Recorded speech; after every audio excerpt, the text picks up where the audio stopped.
What's up, everybody?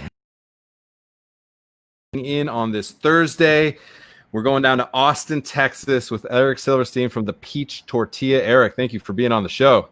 Thanks for having me, man. All right, so you're on because we had a great episode with our now buddy, your buddy, my new friend, Patrick Scott Armstrong from the Lone Star Plate podcast.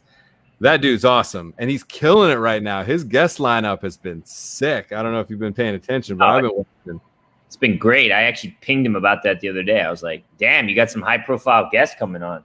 He's on fire right now, for sure. And it's also funny because it's so focused on the state of Texas, obviously. And you go, wait a minute, I didn't know that person was from Texas. I find myself doing that a lot because it's really like they may be in a different field. They may be in a different state or known for being in New York and California because of their brand or their company. Yet it's kind of like bringing it back to the roots. So I'm really, really into that. So I'm grateful for the opportunity to speak with you. Give people real quick kind of the definition of the Peach Tortilla, Austin, Texas. What can people expect from your brand down there? I mean, quick and dirty is we are a brand that originated out of a food truck serving Asian fusion tacos, burritos, bowls. Started really small and then grew this concept into multiple full-service restaurants, a fast casual restaurant inside the airport, and then a very large catering company that is attached to a venue space. And all the food we serve is largely it's Asian and Southern inspired, but largely Asian inspired based on my upbringing in Japan and growing up in a multicultural household and whatnot. So that's the inspiration for everything. I love it. And you basically are touching so many different, from catering to in the airport, which those numbers are astronomical from what I've seen, to bar, to the food truck, to the restaurant. Not right now. Yeah, not right now. Zero right now. Not right now, for sure. So, and you mentioned the cultural background. So it looks like we're both Hapa, your family. Yes. Give us a little of that background. My grandmother, my Oba-chan, is from Kyoto, Japan. So I very much understand the dynamic. I'm interested for you, give us specifically parents, grandparents, kind of where's the background from? And then take us back. How did that kind of inform your, personal history? Yeah, that's a great question. So, I was born in Japan. I'm not Japanese. I was born in Tokyo. My father is Jewish and from New York, from Mount Vernon, New York. He grew up in the city. He grew up in Manhattan, but he was born in Mount Vernon. My mother is from Hong Kong. She's Chinese, and they met stateside. And I was born in Tokyo because my dad had a job with Lucky Strike, believe it or not, the cigarette company. And he then moved into food and was with PepsiCo, working for Kentucky Fried Chicken, and moved within the PepsiCo family to Pizza Hut. And at the age of 11, I moved to Atlanta because that's where the headquarters for Pizza Hut Southeast was based out of. So I spent 11 years in Tokyo. I went to international school. Just extremely multicultural background. All my friends were, Hapas, biracial, from different places all around the world, New Zealand, Australia, Tokyo, Sri Lanka, so it was a very different upbringing, probably not your average childhood. We're going to get into this more because I have an inkling now, kind of the way that you navigate culture and then food kind of within that context. So I'm fascinated in that for sure. So it was always kind of in you. You always were seeing the hospitality industry, seeing food and beverage, kind of understanding it. Yet for you, and this doesn't surprise me either, kind of that multicultural background, people kind of wanting, the kid to be the doctor or the lawyer. And so you did. You went down to the law path. So talk about that. Did it feel forced upon you, and that's why you ended up making the transition? Was it what you wanted, but once you got in it, you realized it wasn't for you? Kind of give us a little bit of that dynamic. So the background actually is my original dream was to actually be a sports agent. So when I was like 14 or 13, I went to the movies and I saw this movie, Jerry Maguire, which is now like so outdated. And I was like, wow, I want to be a sports agent. I'm a sports nut. I love sports. I love professional sports. I'm in withdrawal right now. I bet. And so I had worked for a bunch of sports agents. Interned. I worked with the Las Vegas based sports agent who was Riddick Bowe's manager at one time. So I got all this experience, went to law school. I hooked up with a few smaller NFL agents and started, working at a law firm and trying to do that stuff on the side. But quickly it really became about being a lawyer. And I just really didn't have that much interest in being a lawyer. And it just wasn't where my passion was. My passion has always been food and being an entrepreneur. And I'm not going to lie, I did have the very prototypical tiger mom. I talk about this in my book. My mother was a very traditional Chinese mother where you put academics over everything else. And you come home and you do your homework and you get rewarded once you get good grades and you do your homework. And, she forced me to play the violin for like 5 years of my life, forced me to practice an hour a day. We would fight about it. That's the type of upbringing I had. I mean, I'm grateful for it. It instilled a lot of discipline in me, but definitely had a heavy Asian cultural influence in my house, not to mention growing up in Japan, where the Japanese culture is insanely disciplined. You have salarymen, you have company men. They work long hours. They're dedicated. I adopted a lot of Japanese culture. Like I feel like even though I'm not Japanese blood, I inherited a lot of that culture too. Makes a lot of sense. All right, we're getting very thematic now. There's a thread of kind of your background, the entrepreneurial hustle, that DNA of just discipline and focus, attention to detail clearly is coming out. So from all of that, the international background, the entrepreneurial spirit, the tiger mom, all of it. Yeah. Now your brand, the Peach Tortilla, Austin, Texas, and starting a food truck, that seems very counter to all that. I'm sure there's some detail within that makes tons of sense once we kind of unpack it. But at its face, it very much seems like now you're being, I don't know, the rebellious kid. What was that for you, kind of getting into the hospitality industry? And did it really start in Texas, or give us the kind of the moment where you said, I'm in hospitality, this is it? No, it didn't start in Texas. It actually started in Missouri. I was in St. Louis, Missouri, and I'd been there for 10 years. And I went to undergrad. I got a law degree at Washington University in St. Louis, and I practiced law for 3 years.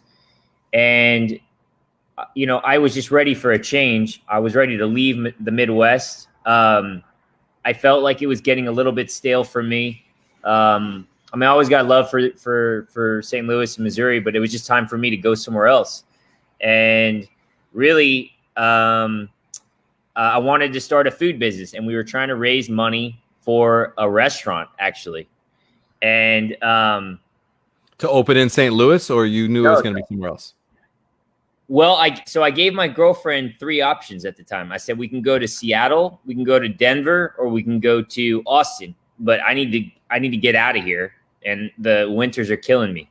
And she picked Austin. So we put I put a business plan together, tried to raise money for a restaurant. But then everyone was like, hey, there's no good reason for me to give you money. You know nothing about the restaurant business. And so we pivoted to a food truck. And it was either go in a food truck or do nothing. And the one guy that really inspired me was obviously Roy Choi, Kogi. Kogi was killing it in 2009. He was. Kogi in LA changed the whole game. I mean, when you could have James Beard level Food and Wine Best New Chef out of, the LA Roach Coach, like killing it. Yeah. Yeah. I mean, and he was a very counterculture guy. He was like, very, very classically trained chef, but then he was, F it, I'm going to go start a food truck. I'm not sure I'm necessarily as rebellious. I just felt like it was either start a food truck or don't have anything. Makes sense. And so you start the food truck, obviously lower barrier of entry when it comes to cost. And also Austin is the perfect place for that, actually. Yeah. Because restaurant, either way, it's funny you mentioned those cities. I throw Portland, maybe Asheville, a couple other cities where like I feel like all having traveled to all those places, kind of the same type of people, especially in food and beverage, matriculate into those markets. It's just like, what weather do you want? Do you want snow, rain, or 100 degrees for 100 straight days? Right, is the big difference. Yet food truck culture is massive there. Portland and Austin for sure on the food truck culture, massive. Right, so I think of my favorite barbecue place in Austin, Texas, for cities truck. You kind of you're compelled to start a food concept. You don't have the restaurant background in kind of your personal experience, but you had it growing up, understanding and seeing the ins and outs of restaurants, seeing it within Atlanta, PepsiCo, and all that. So how do you start to apply? Talk about that first year, the challenges, all of them. I'm sure there's all of the challenges. And then kind of what did you see as the opportunity? Sure. Well, I mean, the opportunity was building a brand, right? It was a stepping stone to being able to build something bigger.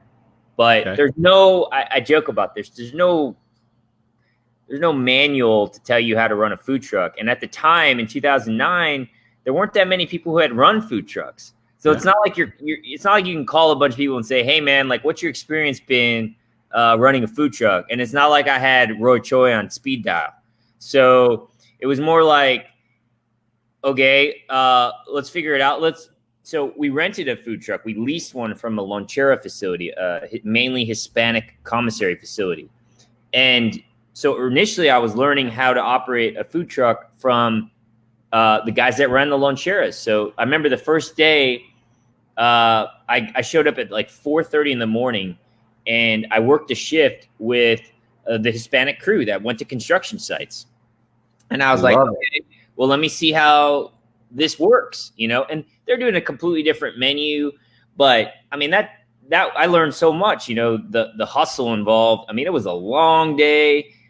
You know, they're breaking down the truck and like mopping floors on the highway down I-35 as they're approaching the facility, you know, for efficiency.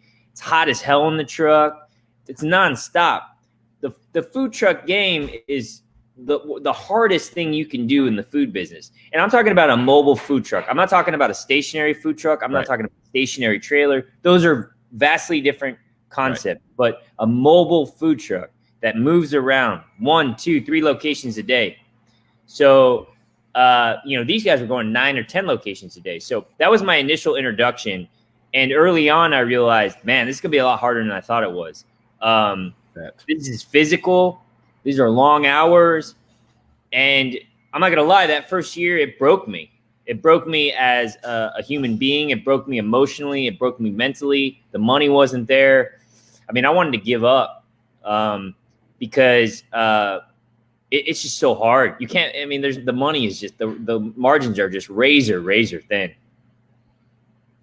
So for you, I think your experience that you're talking about right now is so many people's experience that myself been broken multiple times and decided I want to be on this side of the equation and talk to you about your experience, because restaurants are insanely difficult and so hard to sustain. To create like equitable, profitable, and sustainable models in restaurants is unbelievably challenging. So I appreciate that now you have kind of your budding brand and multiple units going down there. So respect on that front.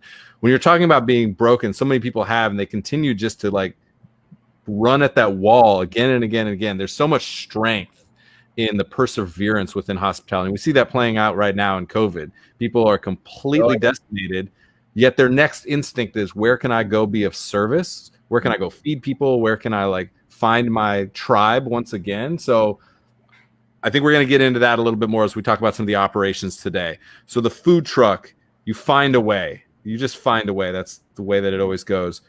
And then what happens next? What is that pivotal moment, that seminal moment for you? We say, you know what? We're about to level this up and we're going for it. We're going to expand. What was the next expansion and kind of why? What was the catalyst for that? Well, it was a lot of, I've always said that we always take a lot of baby steps. And so, you know, I mentioned that we leased the first food truck. So the first step was, okay, we're going to go invest $65,000, $70,000 and we're going to custom build our first truck. So that was step one. Step two, okay, we're going to custom build the second truck so we can go to 2 locations at once. And, you know, our hands aren't tied if we book out the truck for one event. So we custom built the second truck. And then we started focusing on catering events and utilizing the trucks to cater events, doing drop-off catering. So then we invested in a catering van. And then after that, about 3 years into the game, we signed a lease to build a restaurant. And that whole process took a whole year. And then we opened the restaurant up December of 14. So the restaurant's about 5.5 years old now.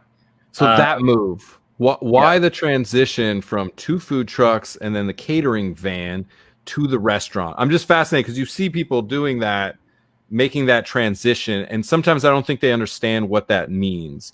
Well, the challenges and opportunities again within that. So why did you go about that? And then let's connect the dots for people that you see it a lot, or you see the incubators a lot. I love the incubator concept where it's like started at a low risk. You're just focused on the food for a 6-month, 9-month, 1-year lease, and then do your brick and mortar. Food trucks kind of were some of that, where it's like, this is a testing ground. And then when you're ready, you kind of graduate up, you know, what's the thinking? Maybe it's not, maybe it's graduating down.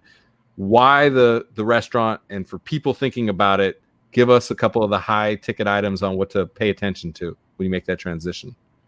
Well, the restaurant was built. So, okay, let's back up. So I had the food truck business, but what I really had was a catering business before I got into the restaurant. Now, it wasn't the most robust catering business, but it was, you know, between the food trucks and the trucks, we were probably doing we're over $1 million, you know? Okay. And so we had some cash flow, and we're like, okay, let's go into the next phase. We need our own kitchen. We're tired of using a commissary kitchen, sharing it with 15 other people that have 15 different cleaning practices and 15 different labeling practices, and it's a mess. So, you know, we're like, we need our own kitchen. And for me personally, I built that restaurant straight out of my own ego. I was like, man, 4-year journey. Like, I gotta build a restaurant because that's what I moved here to do. That's why I changed careers. And I know that the margins are rough in the restaurant business. And I know that it is going to take a lot of money to build, because we built a restaurant pretty much from ground up. But it was the end of one journey, which is the food truck journey, and the beginning of another journey, which is actually owning your own kitchen and owning your own building. So I don't own the real estate, but I'm not subleasing from someone else. So high ticket items, I mean, construction. I mean, yes. Construction was high. And then equipment, our equipment bill was like $140,000 for that restaurant. It was a lot of equipment. When you're Eric, do you have maybe an insight? You talked about construction build out is massive, and I think we always underestimate, and maybe we spend a little too much time thinking about the light fixtures than we think about the light or the sound or the ambiance. Like, we think about the aesthetic versus the function sometimes. Anyway, I'm interested, like, when you're thinking about a build out of a space, is there any insights that you might give? Is there any, like, now you know exactly how much to budget per square foot of a build out, anything like that? Any kind of tip you could give people that are watching? Well, rule of thumb is $250 per square foot, about, all in. Do you like that number? I think it's fair. I think post-COVID it might go down. And I mean, big tips. Do you buy used equipment or new equipment? I am now fully on the buy new equipment side of things. I think used equipment. Never buy refrigeration of any kind used is the number one rule I tell people. Other equipment, like, we can negotiate on the possibility, but you're all on new, everything new. I'm like 80% new. Yeah. I mean, if you want to buy like a used, like, flat top or charbroil, sure, go for it. And then you just don't know how well it was maintained by the prior owner. You're just there's a lot of guesswork involved in this. And then the biggest thing for me is sound and sound control. And sound it was such a big topic before COVID. I mean, now, you probably go into a dining room and it's super quiet because there ain't anybody in there. But pre-COVID, sound was a big issue. Number one complaint on Open Table for most restaurants. It's too loud, can't hear anyone. Why isn't this place investing in sound control? So you really got to look at what you're putting on your ceilings, and whether your ceilings are insulated or if you have soundproof padding but you need something for sound. Sound is number one complaint.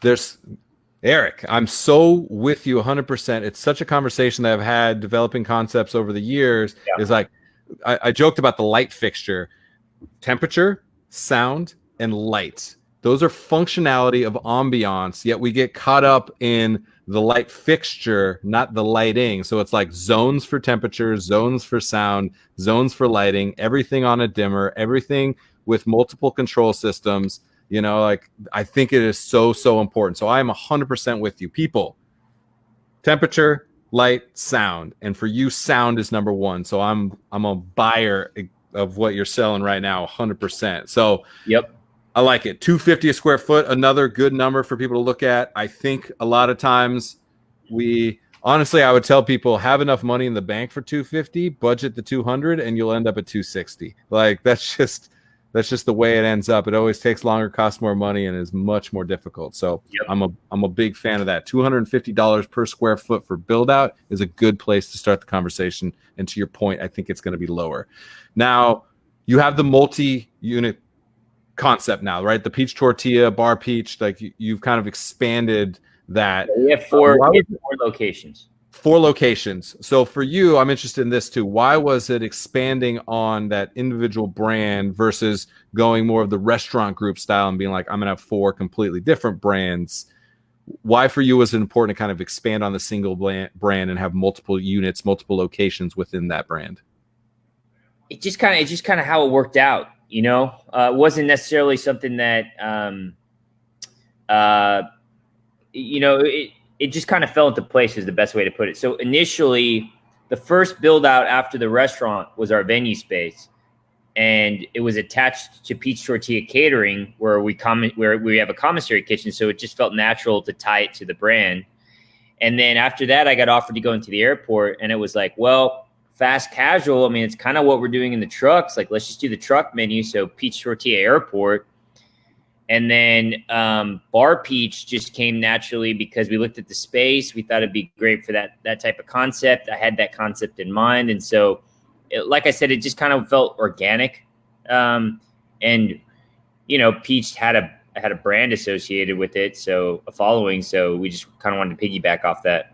Yeah, let's go with brand. First off, it's funny, I'm bearing the lead in this way, but very practically so, because I'm very interested now. We kind of wagged the dog a little bit. The brand itself, the Peach Tortilla. Why the Peach Tortilla? Significance?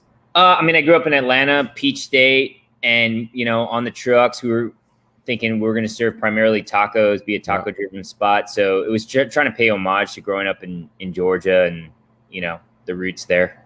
I like it. Okay, so then the brand, for you, brand's really important. It's very, very clear. Your messaging is concise. There's like focus, yet you're able to hold space at the airport, at a bar, at a full service, at the food truck. That's difficult to do, to stay on brand, on message with kind of very different concepts potentially in the way that you're delivering catering as well. So how are you able to do that? What are the touch points? What's the interaction that your internal guests, your staff, and your external guests are having with the brand that you think is significant, that you make sure is mantra within your company? Well, I think we have to hit on a few points. Like, one is like the people, obviously, and like, because they're at the end of the day, they're interacting with our staff, and so, I mean, if you're not on brand with sort of our personality and like our company culture, like you probably don't last too long. And you kind of get weeded out, honestly. People get tired of you. I mean, the people that work for us are a very specific type of person. And so you're either with the company culture or you're not. And so when you're interacting with the guests or the guests interacting with you, they probably sense that. The second is the food. The food, there is a thread, that common thread that runs through all our food. And so no matter if it's a little more upscale or a little more street food driven, that common thread is noticed by the customer. And then third is probably aesthetics. Like, you know, whether you go into Bar Peach, you go into Peach Tortilla, you go to the airport, you see hints of the same aesthetics. And so you feel like you're in a comfortable spot or something familiar is there. And so I think those three things all play a role. Yeah, it makes sense.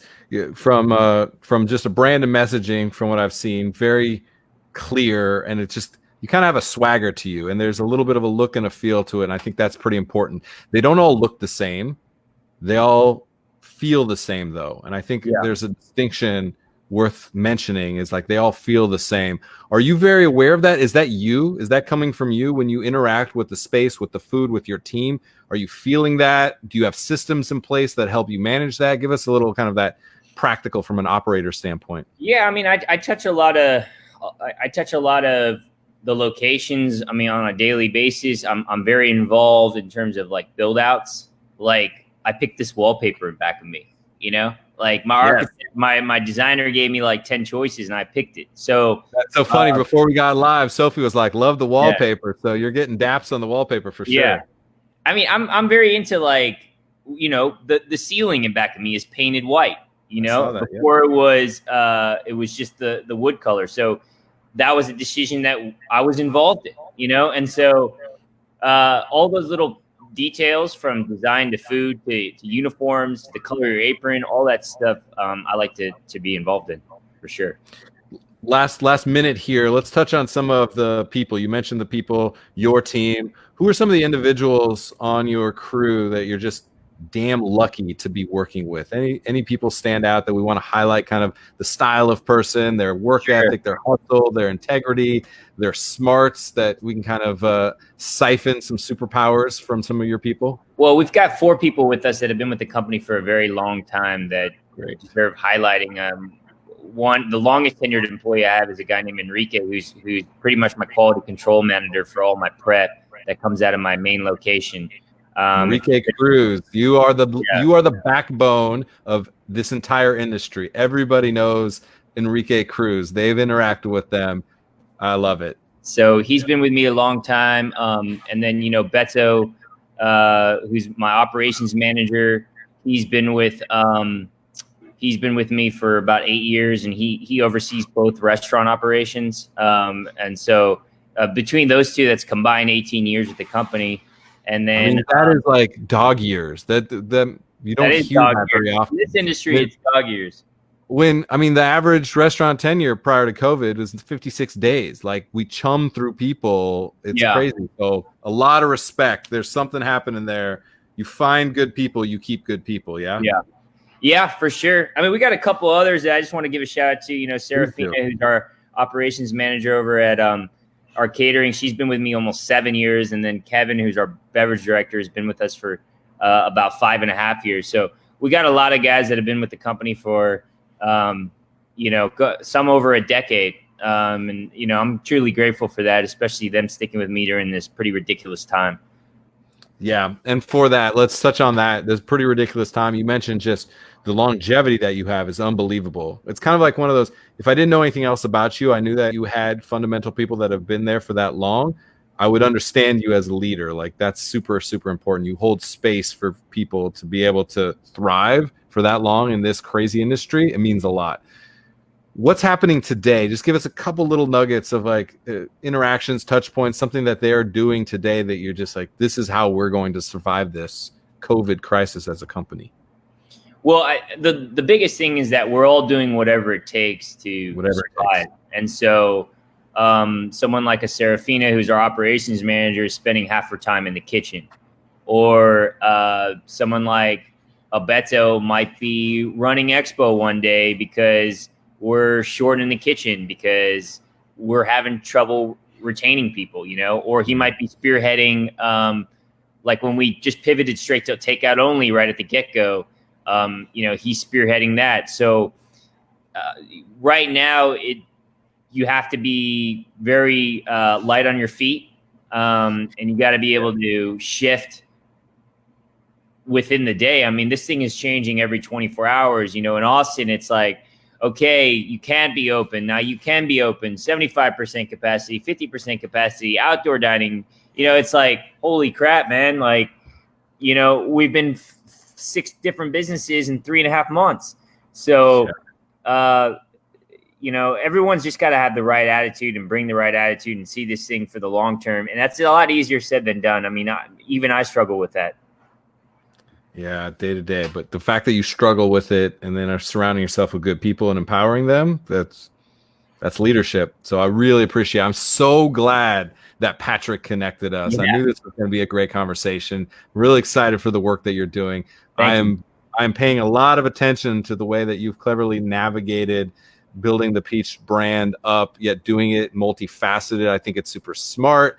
I'm gonna look back because I think you'll be one of those guys that's super smart and understands one of the things that I've been talking about a lot is CPG. Brands need to develop into consumer packaged goods. They need to be going direct to consumer. They need to figure out ways to get into retail. And I am sure that is something that, I'm sure that that's something that you're going to be on top of as well. So I really appreciate the conversation. Eric, thank you so much for being on. Thanks for having me, man. I appreciate it. All right. You have a great day. Be good. Okay. All right. Thank you. Eric Silverstein, the Peach Tortilla. If you're in Austin, you know. If you're not, now you know. And thanks again to Patrick Scott Armstrong. Check out his podcast, the Lone Star Plate podcast. Amazing stuff, really focused on food systems, but then just the humans, the stories of humans in the great state of Texas has been really cool to watch. It's amazing to have him on the show. Look back and check out the show with Patrick Scott Armstrong. And he said Eric Silverstein is one of the people he's watching out for, and now I am as well. And we got to have a great conversation. Once again, most of our guests are good people connecting good people. So if there's somebody in your community that you work with, that you work for, that you have a business and you need to be on this show, all you got to do is recommend somebody. Be on the show. Patrick Scott Armstrong. Yes, sir. Appreciate that. All right. Sophie, what'd you think? Hi. It was so cool. Hello. Hello. I really loved hearing about the food trucks, because we don't usually have, when people are on and they have had a food truck, they don't always talk about like what it was like to start the food truck, or what, it's such a hard business. So he was talking about mopping the floors while they're driving, and you don't ever think about that as a consumer. And so and then they were really smart and practical. They bought another food truck, and then they did the catering, and then it was all very thought out and methodical, which was really cool to see. So smart, because a lot of times food trucks or kind of those early beginnings are like these clumsy, awkward adolescent times. And so we kind of go, no, yeah, we did this thing and it was whatever. And then now we're doing the thing that we're supposed to do. The fact that it was very thoughtful, and then it kind of built the bedrock for what ended up being and is their business, I think is super great. Yeah, that's a good one. Anything else? I mean, I'm going to say it again. I liked his wallpaper, and I didn't realize that we have a private chat, and I put that in there, and I didn't realize you could see that. And then he was talking about how he chose the wallpaper, and I was like, you have good style, good design. You crushed that. Yes. I think it's very interesting. Mentioned the $250 a square foot is kind of the build out average that you go about. I love that we talked about sound. There's like multiple things just from a smart operator standpoint.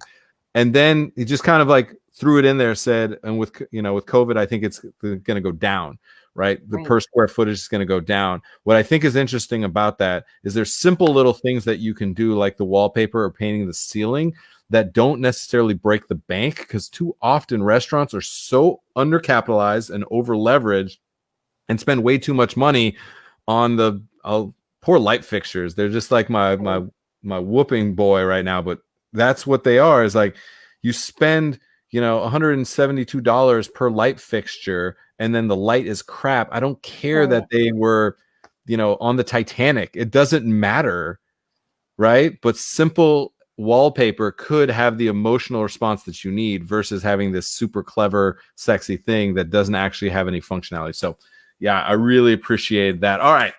Great episode. Feel like we're really hitting stride right now. It's feeling really good, especially some of these where we're navigating and weaving between the personal stories and then trying to give people very practical business advice, right? This channel, best served fast. So if you got to help me, I got to tell people at the beginning of the show that this channel is best served fast. Best served fast, fast casual, multi-unit, growth concept, fast food, ghost kitchens, right? We're going to be focusing on that in these channels to give anybody who's looking to go from one location to multiple, who's looking to go from food truck to brick and mortar, who's looking to get fast growth, whatever that is, QSR, any of those things are fair game. So if you have, again, people that need to be on the show that are playing in that space, please, please, please connect us. Thank you so much. Great show today. Appreciate you. Cheers.